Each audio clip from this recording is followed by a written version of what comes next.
장 27절로 34절까지 말씀인데 말씀이 짧으니까 전체 다 같이 합독하겠습니다. 앞에 스크린 나와 있습니다.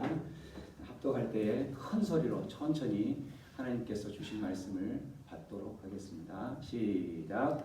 아스루 왕이 명령하여 이르되 너희는 그곳에서 사로잡아 온 제사장 한 사람을 그곳으로 데려가되 그가 그곳에 가서 거주하며 그 땅의 신의 법을 우리에게 가르치게 하라 하니 이에 사마리아에서 사로잡혀간 제사장 중 한 사람이 와서 베델에 살며 백성에게 어떻게 여호와를 경외할지를 가르쳤더라. 그러나 각 민족이 각기 자기의 신상들을 만들어 사마리아 사람이 지은 여러 상당들에 두되 각 민족이 자기들이 거주하는 성읍에서 그렇게 하여 바벨론 사람들은 숫꽃 그릇을 만들었고 굿 사람들은 네르게라를 만들었고 하마 사람들은 아시마를 만들었고 아와 사람들은 니파스와 아르닥을 만들었고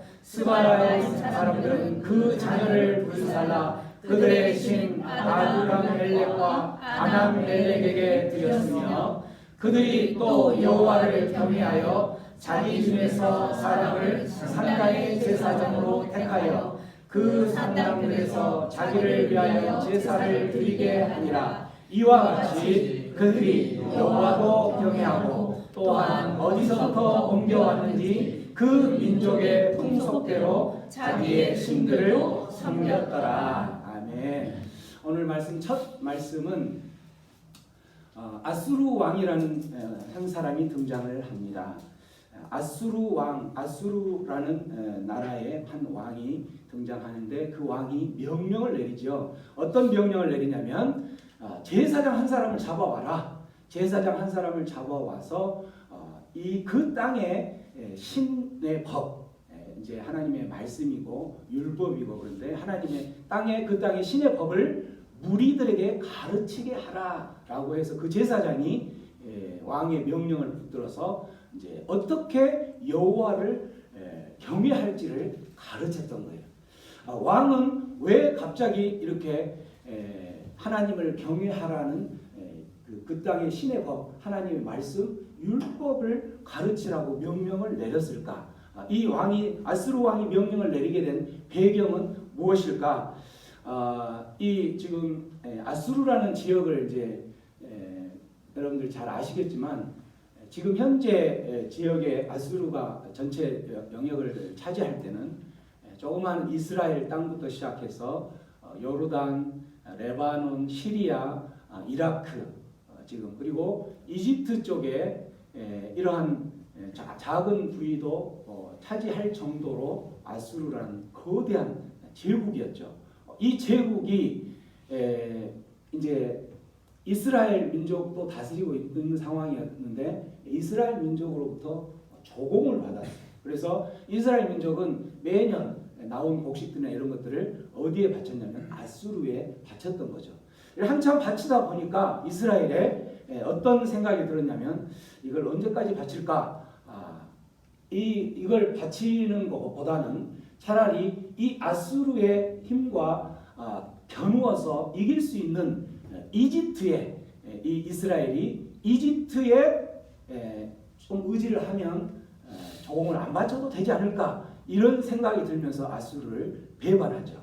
이렇게 배반한 것을 이제 아수르는 그대로 내버려 두지 않고 이제 호세아 왕이라는 그 시대에 왕들을 이제 감옥에 가두고 그곳에 있는 이스라엘의 많은 백성들을 어디로 포로로 끌고 가게 되냐면 지금 아수르 그 지역에 표시가 된 곳이 유프라데스 강 중부 지역이에요. 중부 지역 고산 강가 그 지역의 포로 또 그 옆에 이제 저 위에 아수르 글자 밑에 보면 메데라는 지역 이 지역에 이렇게 뿔뿔이 흩어져서 포로들이 거주할 수 있도록 모든 포로들을 이스라엘 백성들을 다 끌고 가는 거죠.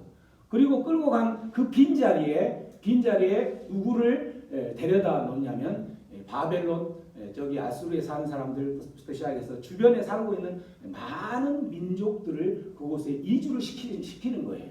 그렇게 이주를 시켰는데 하나님께서는 이 이스라엘 백성들이 이렇게 포로로 가게 됐던 이유를 여기에서는 우리가 분명히 알고 있기는 이들이 아수르를 배반해서 이렇게 포로로 끌려갔다라고 하는데 성경에서는 이 이유가 나오는데 그 이유가 어떻게 나오냐면 고산 강가에 이렇게 아수르에 있는 백성들을 끌려가서 포로를 하는데 그 이유를 나오는 거죠. 자, 그렇게 해서 이스라엘 백성들 다 그렇게 하는데 그 이유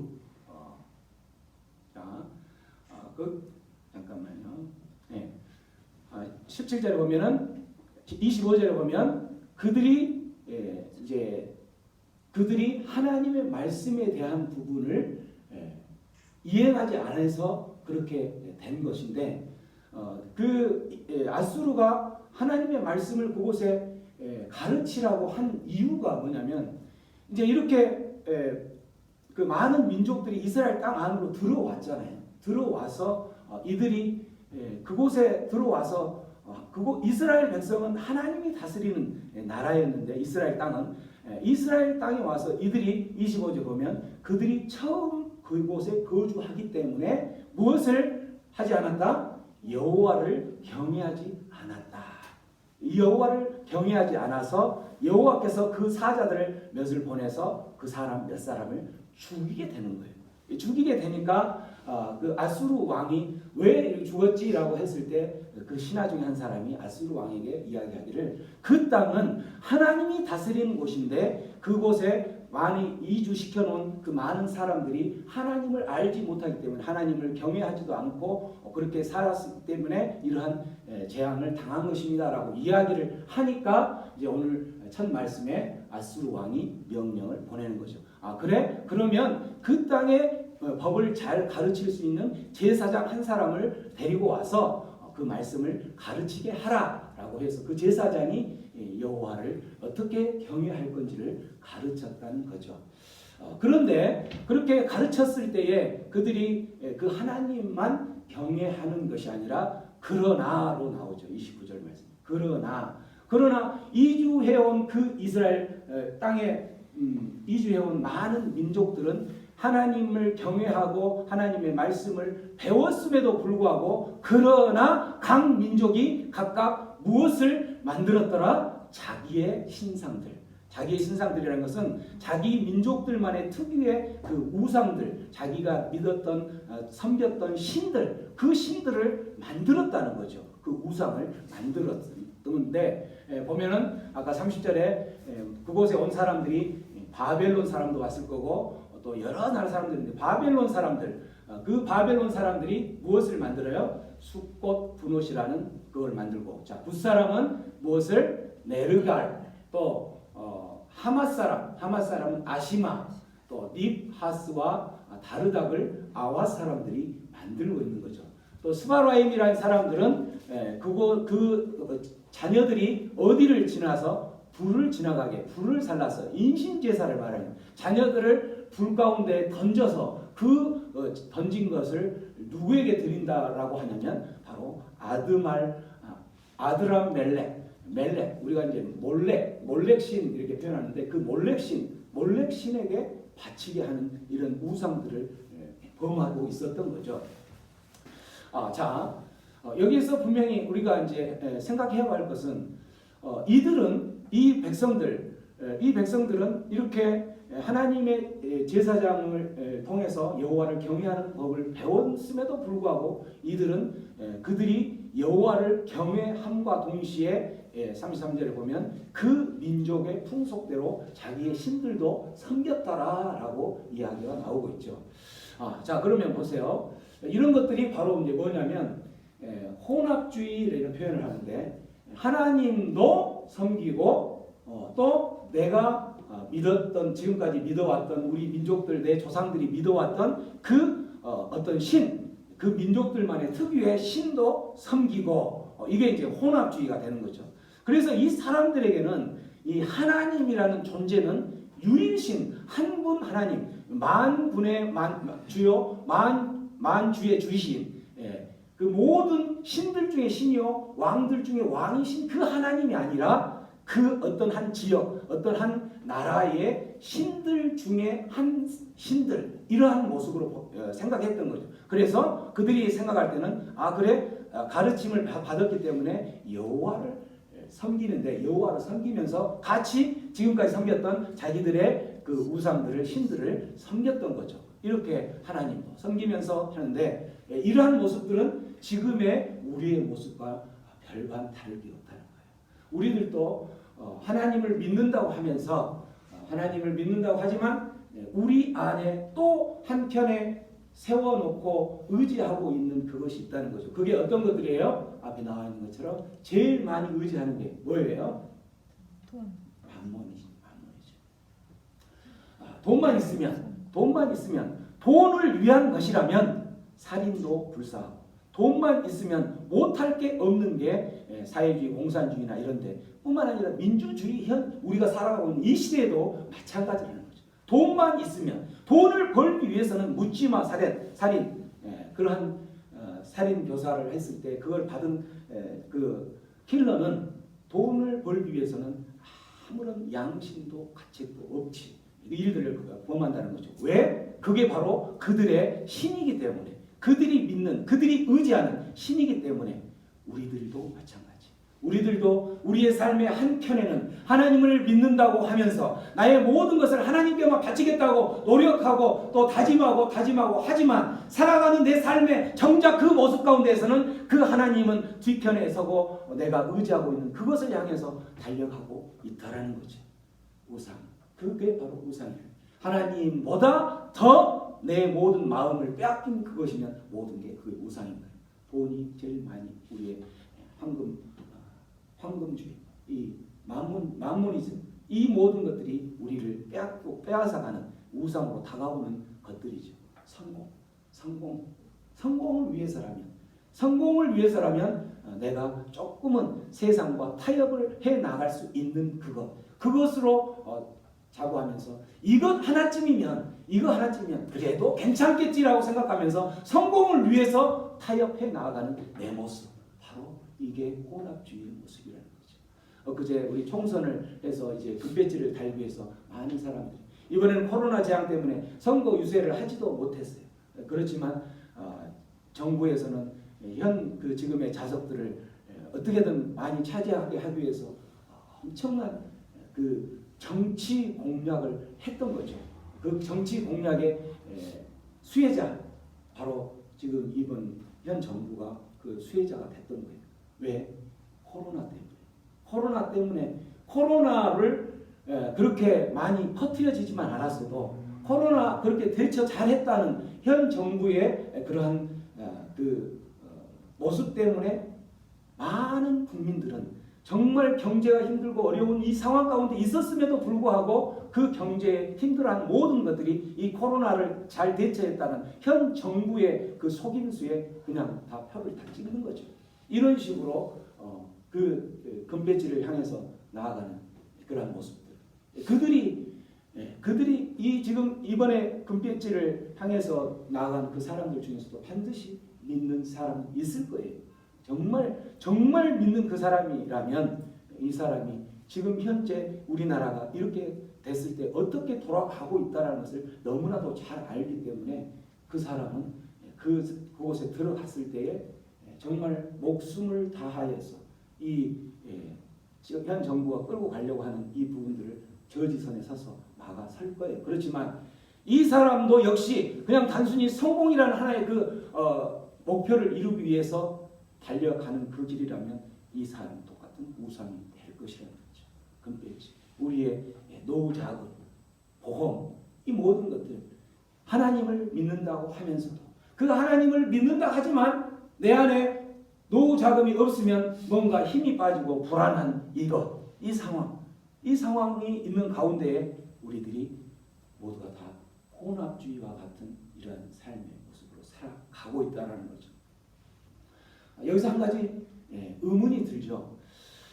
하나님의 말씀을 가르침을 받았던 그 많은 이 이주해온 많은 민족들이 제사장으로부터 하나님의 그러한 말씀을 잘 받았을 것인데 왜 그들은 이렇게 혼합주의에 빠질 수밖에 없었을까?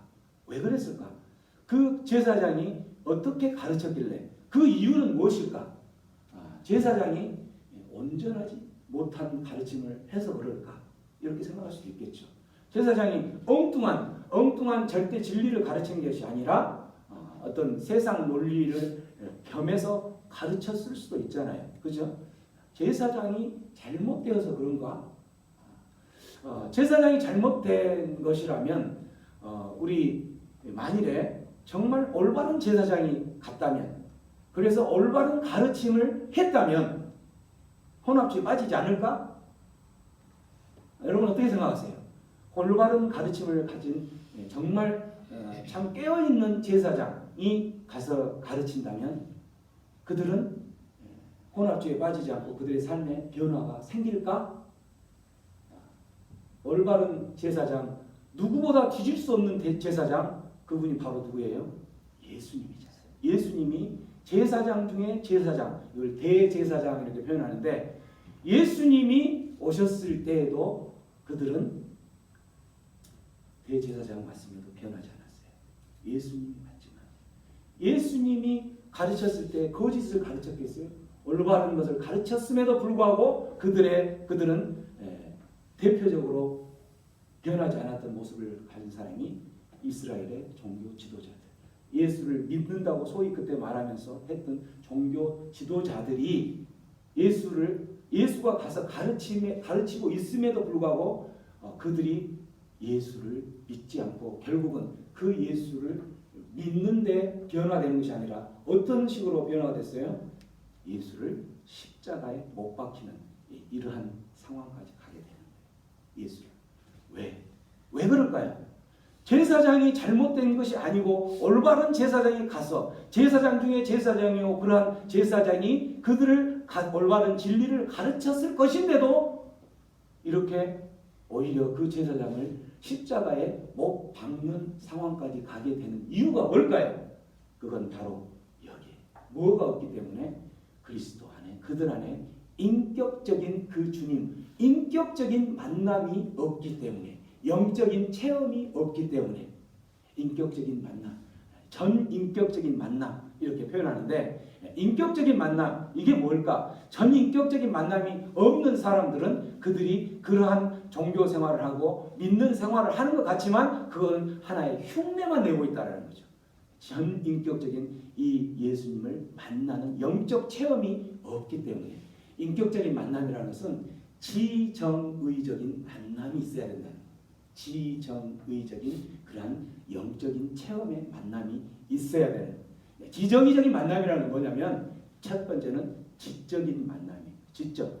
예수님이 누구냐? 우리 주님이 누구냐? 지적으로 우리의 모든 것을 만나는 그런 거죠. 이것의 어느 한계, 어느 선까지는 우리 인간으로 가능해요. 그래서 많은 예수님 당시 많은 종교 지도자들은 얼마나 많은 율법학자들이나 이런 사람들 얼마나 많은 하나님의 말씀에 대해서 연구하고 알았겠어요? 그렇지만 그들이 알았던 그것은 사람의 한계로 알 수 있는 그 단계에 머물렀던 거예요. 그 지적인. 그래서 머리만 엄청 커졌겠죠. 머리만 커져서 그 커진 머리로 뭐 했겠어요? 바로 판단하고 정죄해서 그 예수를 십자가에 못 박았던 거예요.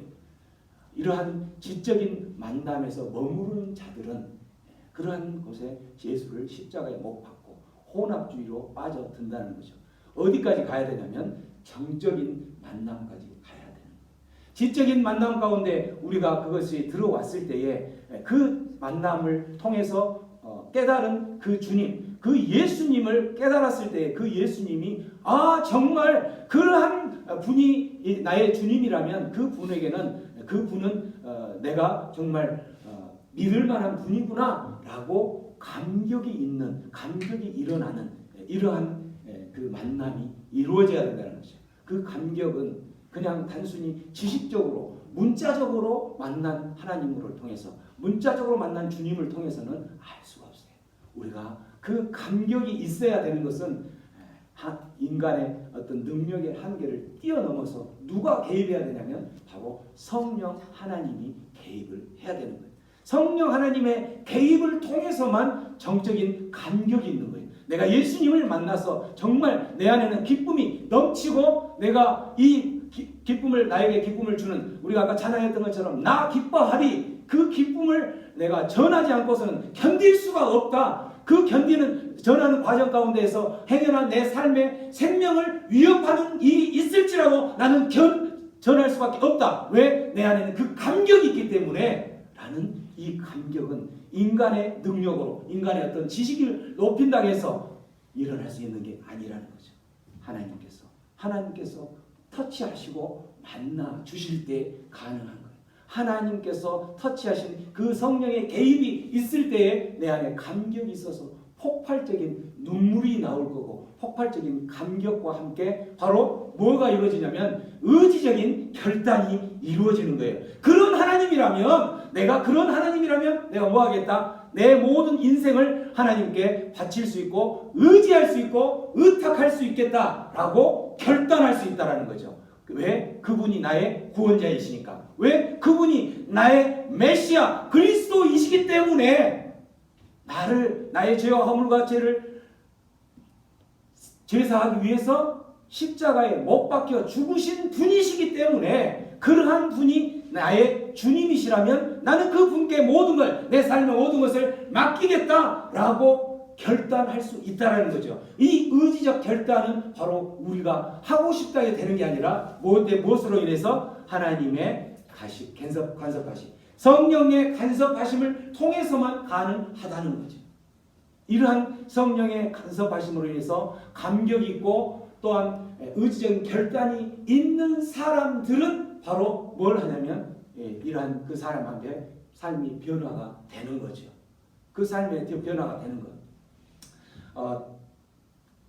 대표적인 그 삶의 변화가 된 사람들은 우리가 잘 아는 것처럼 사도 바울은 처음에는 그가 그 바리새인 중에 바리새인이요 율법의 그 모든 가문 중에서 모든 통틀어서 그 바울이라는 이름이 전에 사울인데 사울을 따라갈 수 없을 정도만큼 열심히 있었던 그 사람이에요. 그런데 그 사람이 하나님을 만나니까 어디까지 만나냐? 지적인 만남을 지나서 감격과 의지적 결단이 있는 전인격적인 만남을 가지다 보니까 그가 핍박자로 사울이 예수 믿는 사람들을 다 잡아 죽이기로 결단하고 그 열심을 통해서 제사장들에게 사인을 받죠. 내가 이 사람들을 잡으러 가서 모든 거 다 잡아오겠다라고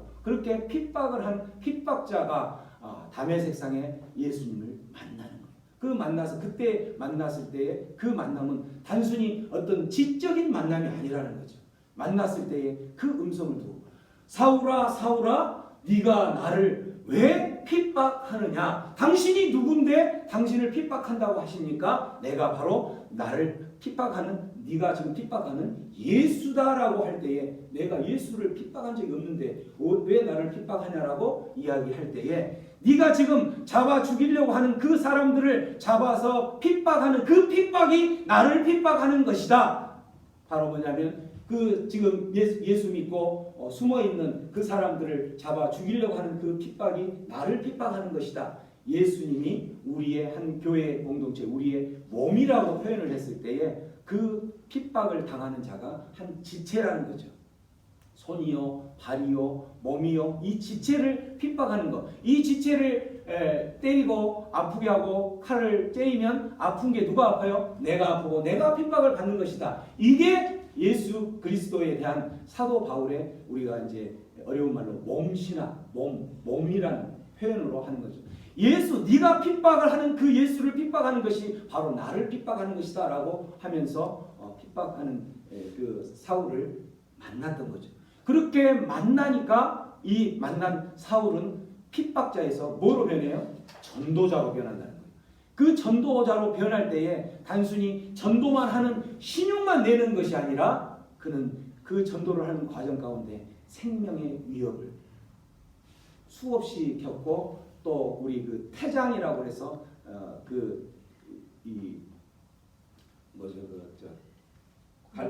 여기 조개 껍질이나 금속 조각 같은 거를 해서 그 매를 맞는 이런 것들, 태장이라는 것은 39대를 때리는 것을 태장이라고 해요. 39대 이상 때리지는 말라. 왜냐하면 그때 로마 법에서 39대 이상 가면 대부분 죽더라 라고 생각하기 때문에 딱 39대까지만 때리는 거예요. 그런 39대 맞는 태장을 무려 몇 번이나 맞냐면 5번이나 맞는다는 거죠. 뭐 하는 중에? 전도하는 중에. 왜 사울은 이렇게 바울로 변해서 핍박자에서 전도자로 변할 수 있었을까? 그는 바로 하나님을, 예수님을 정말 지적인 수준에서 만난 게 아니라 감격과 함께 의지적인 만남까지 이루어졌기 때문에 그러는 거예요. 그래서 결국은 그러한 사람들은 이러한 혼합주의, 여호와를 경외하고, 지금 이주해 온 그 사람들이 여호와도 경외하고 그들이 가지고 온 그들의 우상도 섬기는 이러한 혼합주의를 한다 안 한다? 그런 사람 하지 않는다는 거죠. 어떻게? 그런 사람들은 예수님을 정말 전인격적으로 지정의적으로 의지적 결단, 그 만남까지 이루어진 사람은 결국은 뭐 하냐면 여호와 신앙, 야훼 신앙이라고 표현하는데 여호와 신앙의 삶을 살아간다는 거죠. 이 여호와 신앙은 여호와도 경외하고 그들의 우상도 섬기고 예배하는 것이 아니라 무엇만 여호와를 경외하는 것이 아니라 여호와만 경외하는 삶을 살아간다는 거죠.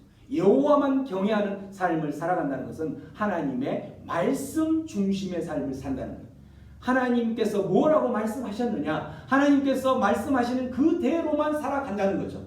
삶의 중심이 내 개인적인 삶의 중심이 아니고 내 성공을 위한 개인적인 삶의 중심, 내 어떤 그 우상으로 생각했던 돈을 위한 그러한 것을 위한 삶의 중심이 아니라 하나님 중심의 삶을 살아가는 신앙, 이게 바로 야훼 신앙이래요. 이게 바로 여호와 신앙, 여호와 하나님만 경외하는 삶의 중심을 살아간다는 거죠. 그러한 사람들, 하나님께서 옛적에 말씀하실 때 뭐라고 말씀하셨어요? 하나님 말씀 중심으로 살아간다고 할 때 하나님께서 말씀하신 게 있을 거 아니에요, 그죠? 하나님께서 뭐라고 말씀하셨어요? 자, 열왕기하 17장 35절부터 큰 소리로 한번 천천히 읽어봅니다. 시작. 이전에 여호와께서 야곱의 자손에게 언약을 세우시고 그들에게 명령하여 이르시되 너희는 다른 신을 경외하지 말며 그를 경배하지 말며 그를 섬기지 말며 그에게 제사하지 말고 오직 큰 능력과 평화로 너희를 그리스도 인도하여 주신 여호와만 경외하여 그를 예배하며 그에게 제사를 드릴 것이며 또 여호와가 너희를 위하여 기록한 율례와 법도와 율법과 계명을 지켜 영원히 행하고 다른 신들을 경외하지 말며. 여호와께서 하나님의 백성들에게 약속하고 언약을 했던 내용이 바로 뭐냐면, 하나님의 백성들이 저와 여러분들에게 마찬가지 했던 그게 뭐냐면, 첫 번째가 뭐냐면 너희는 다른 신을 경외하지 말라. 다른 신을 경외하지 말라. 너희는 다른 신들을 예배하지 말라. 다른 신들을 섬기지 말라. 삼중중복 강조를 하고 있는 하나님을, 오직 그리고 너희는 누구를 경외하고 예배하고 섬겨라? 너희는 여호와만 경외하고 여호와만 예배드리고 여호와에게만 제사를 드려라. 여호와에게만 예배를 드려. 너희들의 모든 시선, 모든 집중해야 될 포커스는 어디로 향해야 되냐? 여호와에게만. 어떤 사람들이 하나님을 진정으로 인격적으로 만난 사람들이 여호와에게만 집중하는 그러한 삶을 살아간다는 거죠. 그런 삶을 살아가는 사람들은 율례와 법도와 율법과 계명을 지켜 행한다는 거죠. 언제? 잠시만 행하는 것이 아니라 영원히. 언제까지? 주님 앞에 가는 그날까지. 여호와, 율례와 하나님의 말씀 중심의 삶, 하나님을 중심으로 하는 삶. 내 모든 생각들, 모든 사고방식들, 모든 것들이 나 중심의 해석이 아니라 하나님 중심의 해석이라는 거죠. 그렇기 때문에 우리들의 신앙생활을 할 때에 대부분은 나 중심의 구원, 내 개인 구원을 중심으로 모든 것을 풀어가고 해석하려고 하는데 그러지 말라는 거죠. 너희들 중심이 아니라 하나님 중심, 하나님의 구원의 중심을 놓고 우리들이 살아간다는 거예요. 하나님, 모든 것을 해석할 때 하나님 중심을 놓고 살아가는 것. 이게 바로 야훼 신앙. 야훼라는 말은 여호와라는 똑같은 말이에요. 여호와 이름, 여호와의 하나님의 이름 여호와. 하나님 여호와, 우리 지난주 계속 하나님 여호와라는 이름의 뜻이 뭐라고 그랬어요? 스스로 있는 자. 스스로 있는 자가 당신이 택한 그 백성들을 어디로 인도하시는 분이다? 올바른 길로 인도하시는 분. 이게 여호와라는 뜻이죠. 스스로 있는 분이, 창조된 분이 아니에요. 스스로 있는 그 여호와가 당신의 백성들을 올바른 길로 인도하는 그 이름이 그렇기 때문에, 야훼 신앙을 하는 우리들은 어떻게? 야훼 신앙하는 우리는 인격적으로 정말 그 하나님을 만났다면 우리는 하나님 중심으로 여호와만 경외할 수 있는 삶을 살아갈 수밖에 없다는 거죠. 하나님의 말씀이 내 삶을 이끌고 가는 거예요. 그래서 우리가 하나님의 말씀을 읽을 때에 내 중심으로 살아가는 사람들은 내가 이 말씀을 해석하려고 하죠. 근데 그렇게 해석하면 하나님께서 너희들은 야훼 신앙이 아니라 오히려 혼합주의로 갈 수 있는 위험성이 있다는 거죠.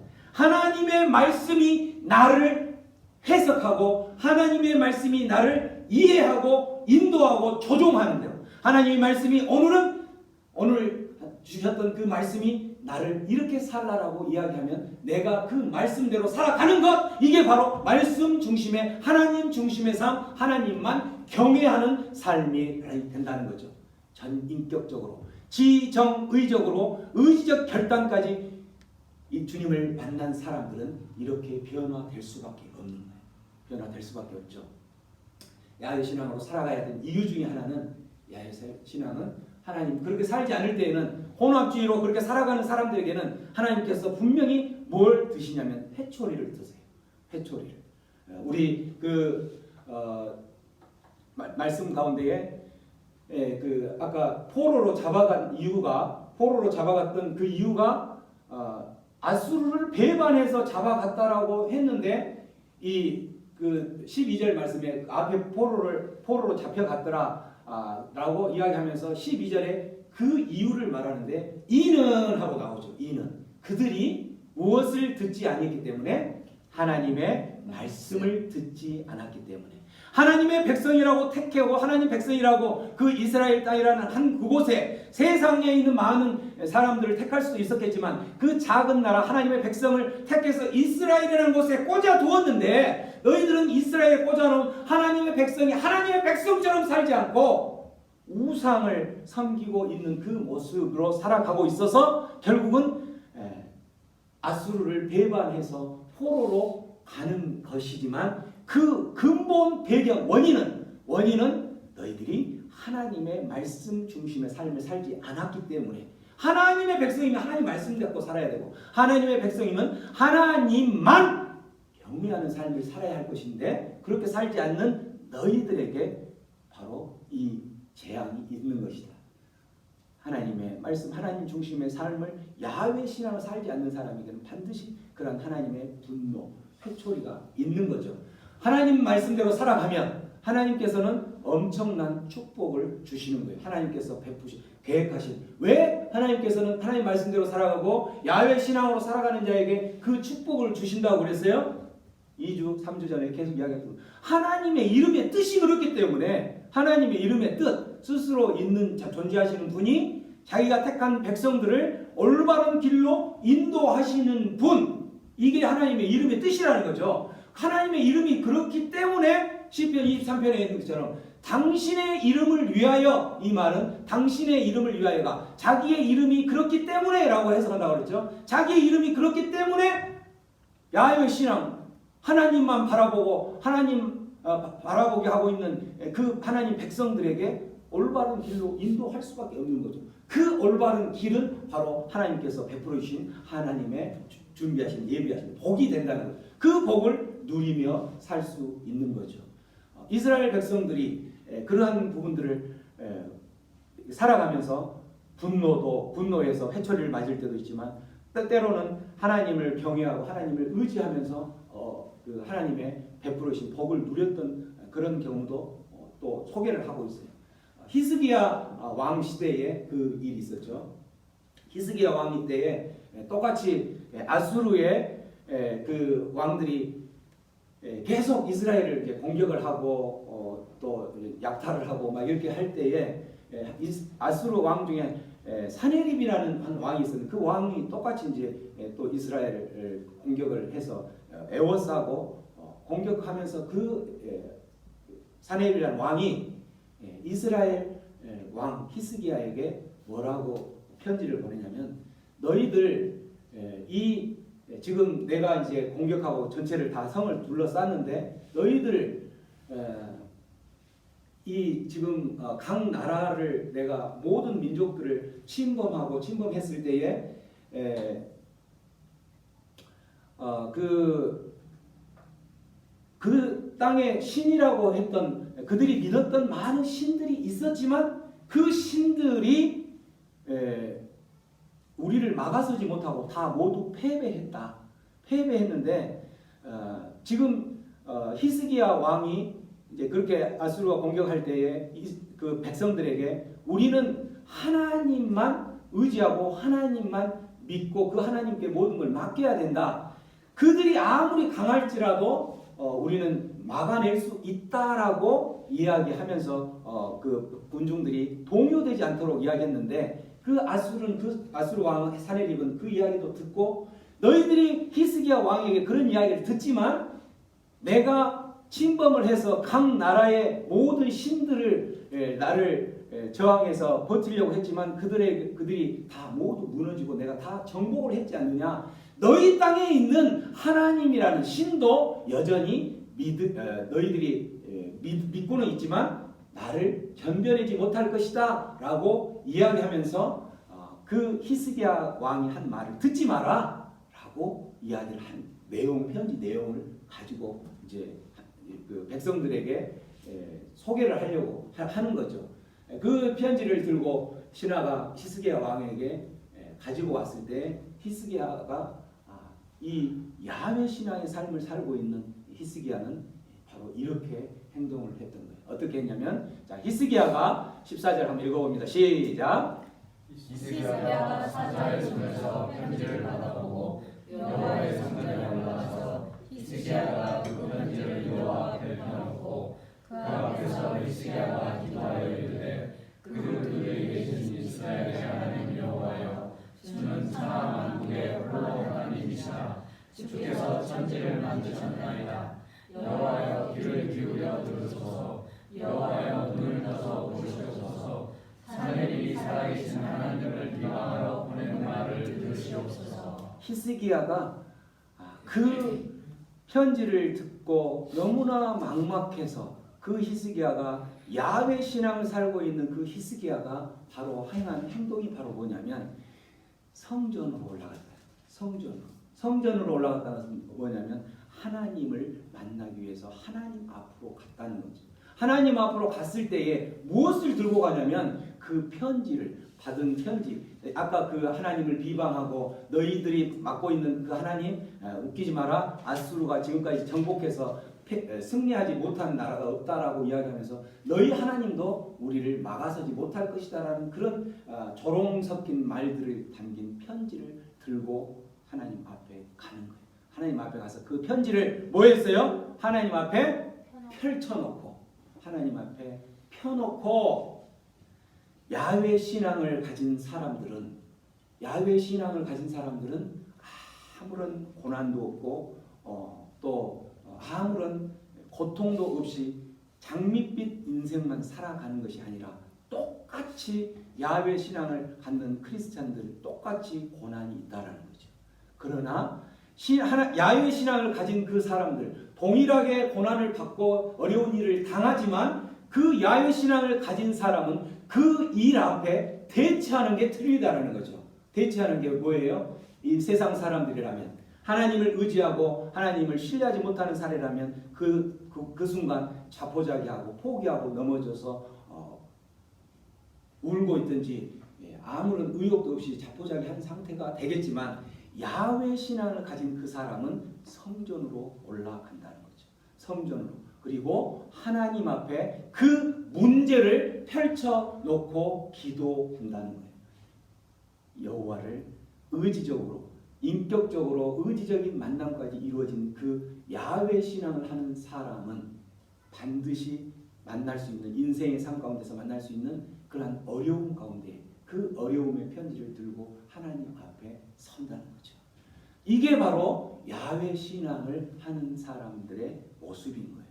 그렇게 해서 그 펼쳐 놓을 때에 그가 기도하는 하나님을 어떻게 고백하냐면 이스라엘의 하나님 여호와여 이렇게 고백하는 거예요. 고백하면서 기도할 때에 우리가 이곳에 있으면서 기도하면서 그 옆집에 그 다른 사람 이름을 부르면서 당신 아무개 하나님이여 라고 한 것이 아니라 이스라엘 하나님, 바로 나의 하나님이라는 거죠. 나의 하나님, 나의 하나님이여 라고 고백한다는 거죠. 그 히스기야가 고백한 그 고백은 하나님을 정말 인격적으로 만났던 그 고백입니다. 이스라엘 하나님 여호와여, 당신은 어떤 분이냐면 천하 만국의 홀로 하나님이십니다. 홀로 하나님이십니다. 이 말은 많은 신들이 있지만 그 땅에 이미 이주해온 많은 신들이 있지만 그 신들보다도 유일한 한 분만 있는 하나님 유일신, 바로 그분이 당신이십니다라고 고백하는 그러한 분이시고, 또한 당신은 천지를 만드신 창조주 하나님이십니다라고 이야기합니다.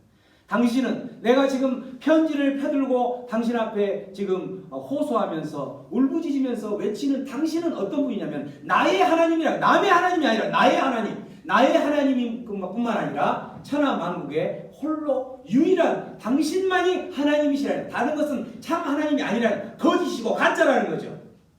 우상이고 나무로 만든 것이고 돌로 만든 것, 사람이 만든 것이고 우상이지만 당신만은 참 하나님, 한자박 홀로 하나님이신 창조주 하나님이십니다. 그 하나님께 내가 기도합니다. 의지합니다. 내 지금 이 문제를, 그렇기 때문에 귀를 좀 들으시고 눈을 떠서 이 편지를 좀 보세요 라고 이야기하는 거죠.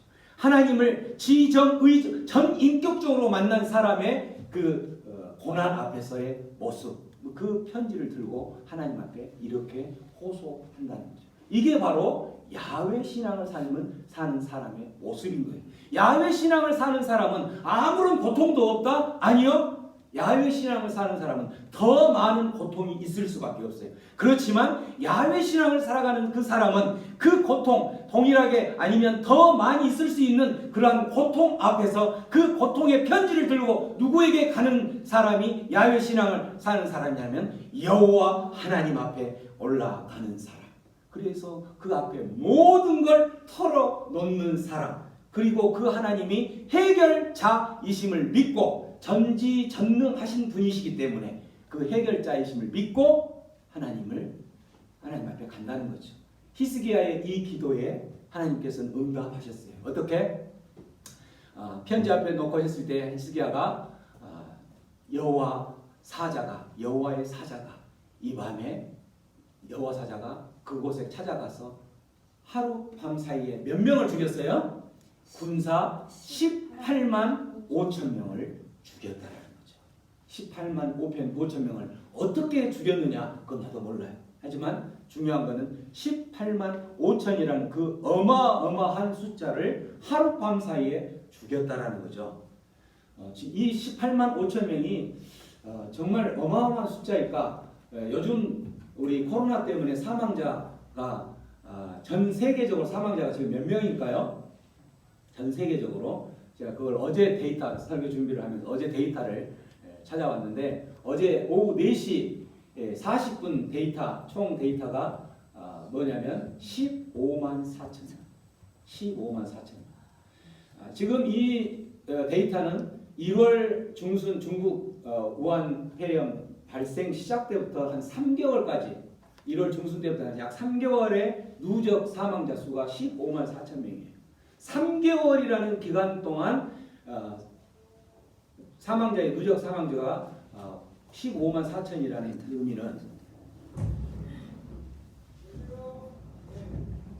3개월이 지난 이 하룻밤 사이에 그 피자 왔습니다. 피자 왔습니다. 우리의 일용할 양식이 배달이 됐습니다.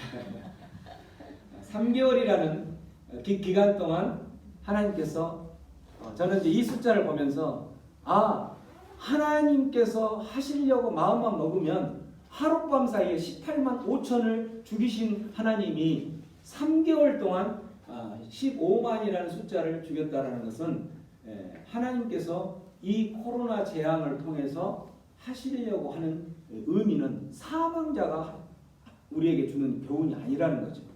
사망자가 교훈이 아니고 이 기간을 통해서 분명히 하나님께서 주시려고 하는 메시지가 있구나. 하나님만 경외하고 야훼 신앙을 하는 사람들에게는 하나님께서 주실 놀라운 복을 약속하셨는데 그 놀라운 복이 죽는 사망자가 아니라 분명히 뭐가 있구나. 그게 바로 뭘까? 야훼 신앙을 살아가는 여호와만 의지하고 하나님 중심으로 살아가는 그 삶의 사람들에게는 하나님께서 놀라운 그 하나님께서 베푸신 복, 그게 바로 하나님 중심, 하나님만 경외하고 하나님만 예배하고 하나님만 제사하는 삶을 살아가라는 그 사인이 바로 이 3개월 지금까지 오는 기간 동안 주시는 메시지구나. 우리들이 살아가야 할 것들. 그러나 많은 지금 하나님을 믿는 듯한 사람들이 이 예배의 소중함을 사실은 잃어버리고 살았어요.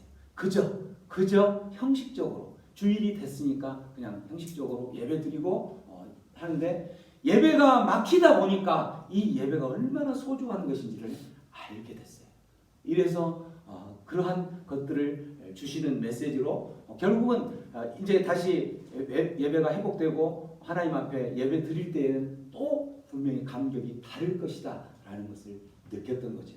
어쨌든 이런 것처럼 여호와 야훼 신앙을 사는 사람과 그렇지 않는 사람과에는 분명한 하나님의 반응, 대응 방식이 분명하다는 거죠. 야훼 신앙을 살지 않는 사람에게는 분명한 회초리가 있고 그런 삶을 사는 사람에게는 하나님께서 예비하신 놀라운 풍성한 하늘의 복이 넘쳐나는 것을 누릴 수 있게 한다는 거죠. 우리가 예배가 이제 회복이 됐을 때 우리 안에 야훼 신앙을 끝까지 살아가는 그 자들에게는 어떻게 되겠어요? 그 자들에게는 하나님께서 준비하신 그 복이 넘쳐난다는 거죠. 저게 뭘까요? 이티. 저희 집입니다. 저희 집에 지금 어제 저녁 9시에 저희 큰딸이 유럽에서 들어왔어요. 해외 입국자들은 자동적으로 2주간 격리를 해야 되는 거 이게 이제 지금 룰로 돼 있잖아요. 그래서 입국한 당시 한국 들어온 입국자, 해외 입국자 중에서 외국인은 바로 검사를 해요. 코로나 검사를 해서 음성이 나오면 이제 자가격리할 곳에 가서 그곳에서 이제 2주간 자가격리를 하는데 음성이 안 나오고 양성이 나오면 이제 그 국가에서 지정한 그 병원으로 이제 옮겨지는 거죠. 그래서 이제 이쪽으로 와서 이제 자기 집에서 격리를 하는데 격리를 할 때에 이렇게 이제 완전히 단독으로 그 이렇게 비닐을 쳐서 완전히 쳐서 모든 것 이제 그곳에서 다 생활을 할 수 있게 지금 안에 화장실도 있고 거실이 있고 침대도 저희가 그 매트리스로 텐트 해가지고 매트리스 안에 넣어서 만들었죠. 이렇게 하고 이제 왔는데도 손도 잡아보지도 못하고 이제 뭐 허그도 못하고 터치를 할 수가 없는데 그래도 어떻게 방법이 없을까 해서 어제도 못하다가 오늘 아침에 이렇게 딱 쳐놓고 저기 넣어놓고 야 이렇게 하면 좀 느낄 수 있지 않을까 해가지고 했는데 좀 느껴지긴 느껴졌어요. 느껴졌어요. 이게 이제 이 코로나가 우리에게 주어진 지금의 모습입니다. 어쨌든 예배도 오고 싶어 하는데 안 돼. 너는 어쨌든 2주간 음성으로 나왔지만 2주간 하고 또 다시 검사를 하고 나서 거기서 또 음성으로 나오면 이제 해제가 됐는데 그 후에 예배 찬양 교회로 나오는 거는 그 후에 하자라고 했는데 어쨌든 야훼 신앙을 살아가야 하는 이유는 분명해졌죠. 야훼 신앙을 살아가야 할 이유는 하나님께서는 분명히 회초리와 그 복을 두 개를 가지고 하나님께서 야훼 신앙을 살아가는 자들에게는 하나님께서 예비하신 그 복이 분명히 있다라는 거죠. 어떤 삶을 여러분 살아갈 것인가요? 여러분 삶 가운데에서 결단을 해야 됩니다. 우리는 하나님만, 여호와만 경외하는, 하나님도 경외하고 세상 또 나에게 만족을 줄 수 있는 세상 것들도 경외하는 것이 아니라 오직 무엇만? 여호와만 경외하는 야훼 신앙으로 살아가면서 하나님께서 예비하신 풍성한 복들을 누리며 살아가는 우리 모든 하나님의 백성들 되기를 주님의 이름으로 축원합니다. 우리 이 시간 들었던 말씀 생각하면서 기도합니다.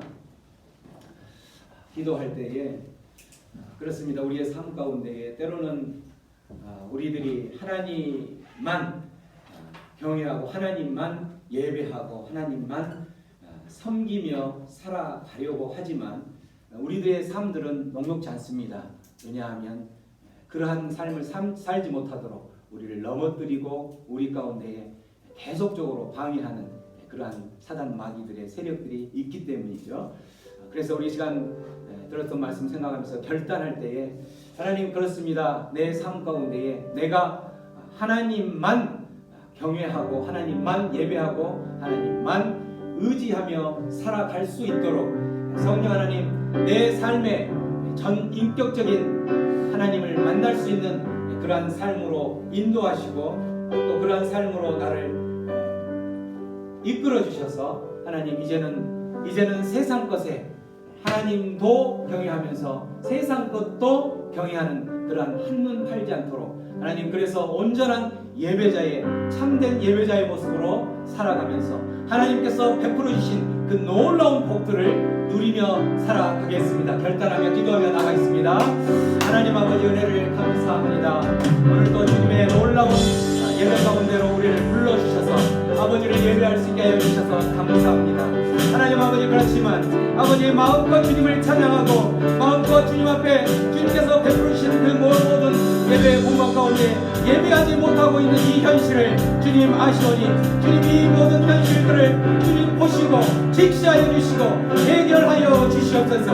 이 코로나 재앙으로 인하여서 온전히 주님 앞에 마음껏 찬양하지 못하고 마음껏 예배자로 나가지 못하는 이 현실 앞에서 기도하고 있는 그 기도의 소리를 들어주시고 울부짖고 부르짖는 그 소리를 들어주시옵소서. 그래서 하나님 우리가 기도하는 때에 히스기야가 기도하며 그랬던 것처럼 그 기도의 소리가 들려지게 하여 주시고 히스기야에게 응답하였던 것처럼 이 땅의 이 나라의 민족 가운데 한국교회 가운데 예배가 온전히 회복될 수 있도록 주여 역사하여 주시옵소서. 주여 간섭하여 주시옵소서. 주님 친히 이 나라의 민족의 모든 교회를 통치하여 주시고 이 나라의 민족의 모든 위정자들의 마음들도 통치하여 주시고 이번에 새롭게 뽑혀진 모든 지도자들의 마음들도 통치하여 주셔서 하나님의 굳건히 세운 이 나라를 하나님께서 다스리시고 하나님 주인 되어 주시옵소서. 그렇게 하실 주님 앞에 우리의 모든 것을 맡깁니다. 함께하여 주시옵소서.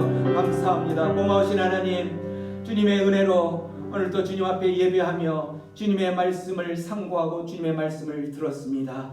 주님만을 사랑하고 주님만을 예배하고 주님만을 바라보는 주님의 얼굴만을 구하는 그러한 야훼 신앙으로 살아가게 하여 주시옵소서. 세상 것에 한눈 팔지 않게 하여 주시옵소서. 세상 것에 우리의 모든 마음 빼앗기지 않도록 주님, 오직 주님만 바라볼 수 있도록 역사하여 주시옵소서. 그래서 주님, 그 주님 주신 힘과 능력으로 이 험악한 세상 살아갈 때에 주님께서 능히 이길 수 있는 힘과 능력 주실 줄로 믿고 담대하게 나아가게 하여 주시옵소서. 그렇게 하실 주님께 모든 걸 맡깁니다. 예수님의 이름으로 기도합니다.